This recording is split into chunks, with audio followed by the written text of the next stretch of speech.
काफ़ी इंतज़ार के बाद कांग्रेस ने हरियाणा चुनाव के लिए अपनी उम्मीदवारों की पहली लिस्ट जारी कर दी है, जिसमें 31 नाम हैं और इन 31 नामों में वो सारे विधायक हैं जो पिछले चुनाव जीते थे। तो सारे विधायकों की सीट रिपीट की गई है।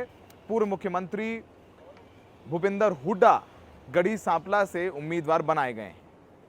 हाल ही में ओलंपिक से भारत लौट करके आई विनेश फोगाट कांग्रेस में शामिल हुई और उन्हें उनके ससुराल जुलाना विधानसभा सीट से टिकट दे दिया गया है। यानी विनेश फोगाट जो कि कॉमनवेल्थ गेम्स की चैंपियन रह चुकी हैं, वर्ल्ड रेसलिंग में मेडल ला चुकी हैं और इस बार ओलंपिक में फाइनल में क्वालिफाई करने वाली पहली भारतीय महिला, वो अब चुनाव लड़ेंगी।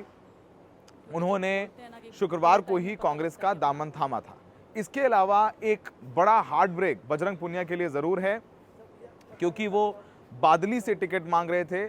तो बजरंग पुनिया को बादली से टिकट नहीं दिया गया है। बादली सीट से ऑलरेडी कांग्रेस के सिटिंग विधायक कुलदीप वत्स थे, तो उनको रिपीट किया गया है। इसके अलावा आपको बताएं कि बजरंग पुनिया को कांग्रेस ने लिस्ट आने से ठीक पहले कांग्रेस का किसान सेल है उसका वर्किंग चेयरमैन बनाया है। यानी विनेश को टिकट मिला है और वहीं बजरंग पुनिया जिन्होंने विनेश के साथ कांग्रेस का दामन थामा है, उन्हें कांग्रेस ने कांग्रेस के संगठन में एक बड़ा पद दिया है, यानी टिकट नहीं दिया। इसके अलावा महेंद्रगढ़ सीट से राव धान सिंह को भी टिकट दिया गया है। तो मौजूदा लगभग सभी विधायकों को टिकट दिया गया है। वहीं जो पिछले साल नू में हिंसा हुई थी उसके आरोपी मामन खान को भी फिरोजपुर झीरका से उम्मीदवार बनाया गया है। वहीं नू से आफ्ताब जो सिटिंग विधायक हैं उनको भी टिकट दिया गया है। लेकिन विनेश फोगाट और बजरंग पुनिया को लेकर के सबसे ज़्यादा चर्चा थी और हमारे सूत्रों की माने तो विनेश फोगाट और बजरंग पुनिया जब दोनों राहुल गांधी से 2 दिन पहले मिले थे तो ये तय हो गया था कि बजरंग पुनिया भी चुनाव लड़ेंगे और राहुल गांधी ने ये संदेश कांग्रेस की सीईसी में भी भिजवा दिया था कि बजरंग पुनिया को टिकट दिया जाए।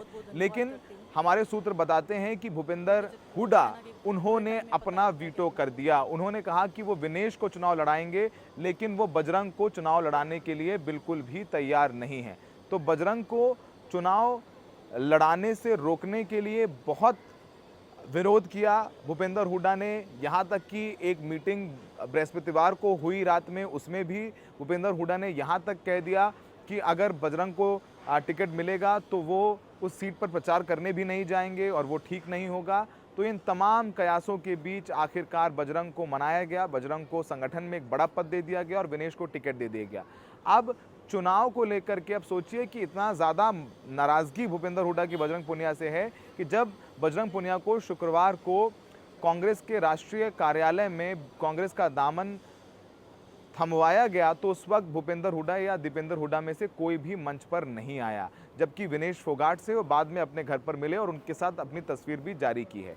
तो ये बात तो तय है कि इस जो पहली लिस्ट आई है 31 नामों की, उसमें भूपेंद्र सिंह हुड्डा का जलवा ज़रूर नज़र आता है। लेकिन जिस तरीके से कुमारी शैलजा या रणदीप सुरजेवाला ने विरोध किया था तमाम बैठकों में और ये कहा था कि कांग्रेस के जो इंचार्ज हैं हरियाणा के, वो भूपेंद्र हुड्डा के कहने पर सारे काम कर रहे हैं, जिनका नाम दीपक बाबरिया है। उसके बाद वापस से शुक्रवार को सीईसी हुई और सोनिया गांधी के साथ में टिकटों पर मंथन हुआ और तब जाकर के पहली लिस्ट 31 नामों की जारी की गई है। 90 सीटें हैं, यानी अब भी लगभग 59 के करीब सीटें बाकी हैं। लोग अपना दिल थाम कर बैठे हुए हैं कि भाई किसी तरीके से उनका नाम आ रहा है कि नहीं आ रहा है। इसके अलावा आम आदमी पार्टी से भी गठबंधन की बातचीत चल रही है। दीपक बाबरिया आम आदमी पार्टी के नेताओं से मिल रहे हैं और उम्मीद है कि कांग्रेस की दूसरी लिस्ट भी जल्दी आ जाएगी। तो अब जब पहली लिस्ट कांग्रेस की आई है हरियाणा के उम्मीदवारों की, तो अब कांग्रेस में भी अंदर बहुत कलह थी और कुछ जगह जो हैं जिनके टिकट कटे हैं उनके नाराज समर्थक धमकी दे रहे हैं कि कांग्रेस का दामन छोड़ देंगे। हमें देखने के लिए बहुत बहुत शुक्रिया।